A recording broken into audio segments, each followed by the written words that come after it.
কলকাতায় বৃষ্টি এবং যেটা জানা গিয়েছে যে বঙ্গোপসাগরে তৈরি হয়েছে নিম্নচাপ, যার জেরেই কিন্তু মঙ্গলবার সকাল থেকেই বৃষ্টি হয়েছে এবং ভোররাতেও বৃষ্টি শুরু হয়েছে।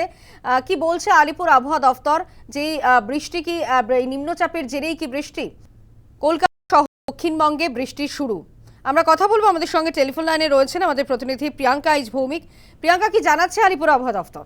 দেখো সানন্দ, প্রথমে তোমাকে জানাবো বঙ্গোপসাগর যে নিম্নচাপ তৈরি হয়েছে তার জেরেই কিন্তু এই বৃষ্টি এবং এই পূর্বাভাস কিন্তু আলিপুর আবহাওয়া দপ্তর আগেই দিয়ে দিয়েছিল এবং সেই অনুযায়ী দক্ষিণবঙ্গের একাধিক জেলায় বজ্রপাত সহ ঝোড়ো হাওয়া বইবে এমনটাই কিন্তু জানানো হয়েছে এবং আপাতত ভারী বৃষ্টির সম্ভাবনা নেই এমনটাও কিন্তু স্পষ্টভাবে জানিয়ে দেওয়া হয়েছে। তবে উত্তরবঙ্গে কিছু অংশে হালকা বৃষ্টির সম্ভাবনা রয়েছে। তোমাকে জানাবো, ভোর 4টে নাগাদ বৃষ্টি শুরু হয়েছিল এবং কলকাতা সহ উত্তর চব্বিশ পরগনা, দক্ষিণবঙ্গে বেশ কিছু জায়গায় কিন্তু বৃষ্টিপাত হয়েছে এবং তোমাকে জানাবো যে ঝাড়গ্রাম এবং পশ্চিম মেদিনীপুর জেলার যে আগামী 2-3 ঘন্টার মধ্যে বৃষ্টিপাত হতে পারে এমনটা জানিয়ে দেওয়া হয়েছে আলিপুর আবহাওয়া দপ্তরের তরফ থেকে এবং বিক্ষিপ্তভাবে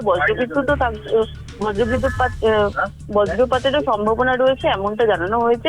যদি কলকাতার দিকে দেখো, কলকাতায় সর্বনিম্ন তাপমাত্রা 19.2 ডিগ্রি সেলসিয়াস ছিল এবং যা স্বাভাবিকের থেকে 2.3 ডিগ্রি কম এবং শহরে সর্বোচ্চ তাপমাত্রা যদি দেখো, সর্বোচ্চ তাপমাত্রা কিন্তু 31.2 ডিগ্রি সেলসিয়াস।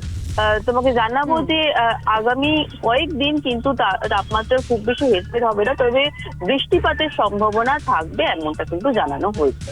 ধন্যবাদ প্রিয়াঙ্কা।